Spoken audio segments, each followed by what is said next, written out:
Watch division of Public Citizen.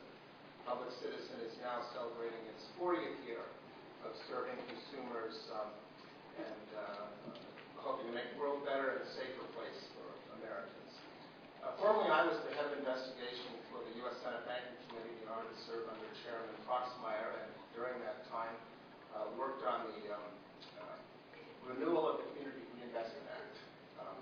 So I'm pleased that there are Community Reinvestment Act officers here to listen to this important transaction proposal.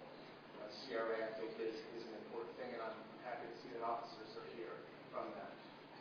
I'm somewhat concerned that we are not being heard by systemic risk officials, and I'm sure that you will be relaying. Actually, I'm sorry, and you can take this, don't credit him for this time of my time.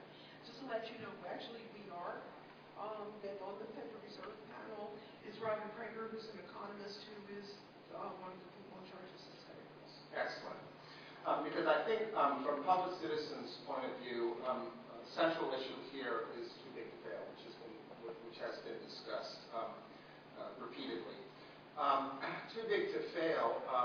In a crisis, the authorities have strong incentives to prevent the failure of large, highly interconnected financial firms because the risks of such a failure would pose to the financial system and the broader economy. However, the belief of market participants that a particular firm is considered too big to fail has many undesirable effects. For instance, it reduces market discipline and encourages excessive risk-taking by the firm. I'm reading, of course, from the speech by Benjamin Bernanke, this one from March 10, 2009. Your website lists 14 such speeches in the last 2 years where he makes reference to and attempts to detail what too big to fail is. Let's discuss just briefly what too big to fail is and attempt to deconstruct it. Currently, you'll see in the news federal officials struggling with what to do with Bank of America. Because of its countrywide division, there is concern that settlements being sought by the state attorneys general will be such that the government will have to come in and bail that bank out, or taxpayers will have to somehow rescue it.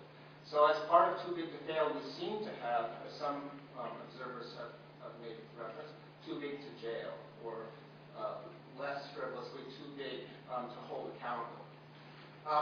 But then we have to look at the applicant's efforts to manage risk.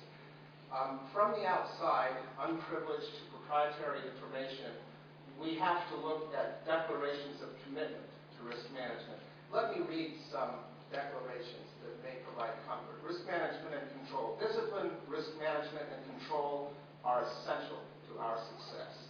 In 2010, we continue to make significant investments in our infrastructure, processes, methodologies, and people to ensure that our risk frameworks are sufficiently robust to support our risk appetite and business aspirations. I'm not actually reading from the commitments offered by Capital One. I'm reading from the commitments offered roughly 6 months ago by the Union Bank of Switzerland, UBS. And as you know, the front page story of every financial newspaper is leading with the fact that a 31-year-old junior trader based in London has apparently been able, through risk management department, to lose $2.3 billion from this bank. This, again, from a bank that has discipline, risk management, and control essential to its success. So in other words, it appears that part of too big to fail and part of too big to jail is also involves too big to manage. And finally, let me discuss some testimony from the Federal Crisis Inquiry Commission, in which a former Federal Reserve Chairman was apparently unsure of the source of the biggest bailout in the financial crash, which was of AIG, in which he asserted that credit default swaps between AIG and its counterparties were like insurance. And he was corrected by Commissioner Brooks Warren that they are not. There are no capital requirements. So in addition to too big to jail, too big to manage, apparently is the problem of too big to supervise. You look for metrics, and let me just conclude with a metric that I hope that you'll pay some attention to. What the financial crash did, in addition to 22 straight months of job losses, 9% unemployment, 5 million foreclosures, are individual problems. From Susan Myers-Paxson, a public citizen member. Because of Wall Street, our 401k was gutted. Because of Wall Street, my son graduated a good school into a bankrupt economy. He's teaching t-ball and waiting tables for a living. Because of Wall Street, my husband has seen his concerts cut back and has lost students as their parents lose their jobs.